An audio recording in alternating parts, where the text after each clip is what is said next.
కీజో జోనే బాలోనా ఏంటి? అంటే అస్సలు బాగోదని అర్థం. ఓ, అసలు మీరు కోల్కతాలో ఎందుకు ఉంటున్నారు? యాక్చువల్లీ డాడ్కి అక్కడే జాబ్, సో పుట్టింది పెరిగింది అక్కడే. అదేంటి నీ పేరు చంద్రిక బసు? సౌండింగ్ ఏమో వసులాగుంది, కానీ పిలుస్తుంటే బాగా వచ్చేస్తుంది.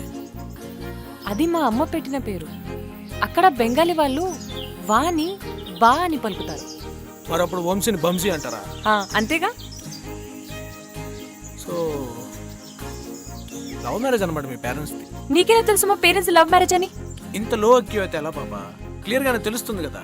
తెలుగు వాడు తెలుగు అమ్మాయిని చేసుకోకుండా కలకత్తా వెళ్ళి మరి ఒక అమ్మాయిని పెళ్లి చేసుకోవాలంటే సంబంధాలు చూస్తారే దాని దూరం వెళ్ళి లవ్వే.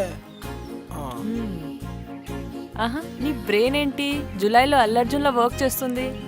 నాకు అంత సీన్ లేదులే కానీ నిన్ను చూస్తే మాత్రం వాడు గుర్తు వస్తుంది. ఏంటి? అదే ఫేస్ బాగుండే వాళ్ళకి కొంచెం ఇది తక్కువ అంటారు కదా. హే, బాబా జోక్ జోక్. నువ్వు కూడా బానే ఉంటావు.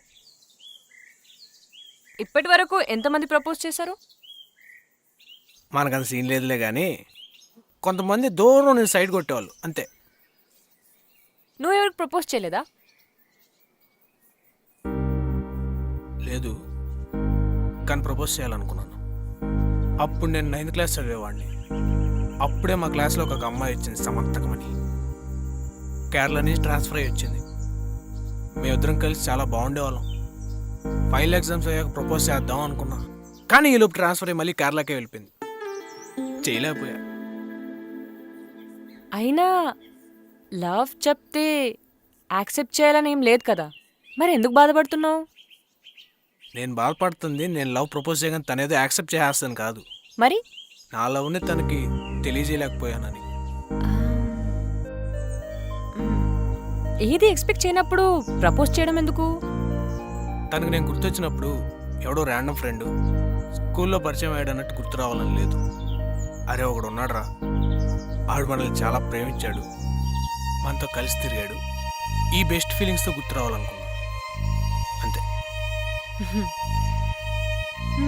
ఓకే, చూడ్డానికి ఏదో సరదాగా పైకి మాట్లాడతావు కానీ మనసులో బాగా డెప్త్ ఉంది. తిట్టావా పొగిడావా? ఫ్యాక్ట్ చెప్పా. ఆ, అయినా నీలాంటి సెల్ఫ్లెస్ ట్రూ లవింగ్ అబ్బాయిని కోల్పోవడం తన బ్యాడ్ లక్. రాసిపెట్టి ఉండాలి. అంతే అంటావా?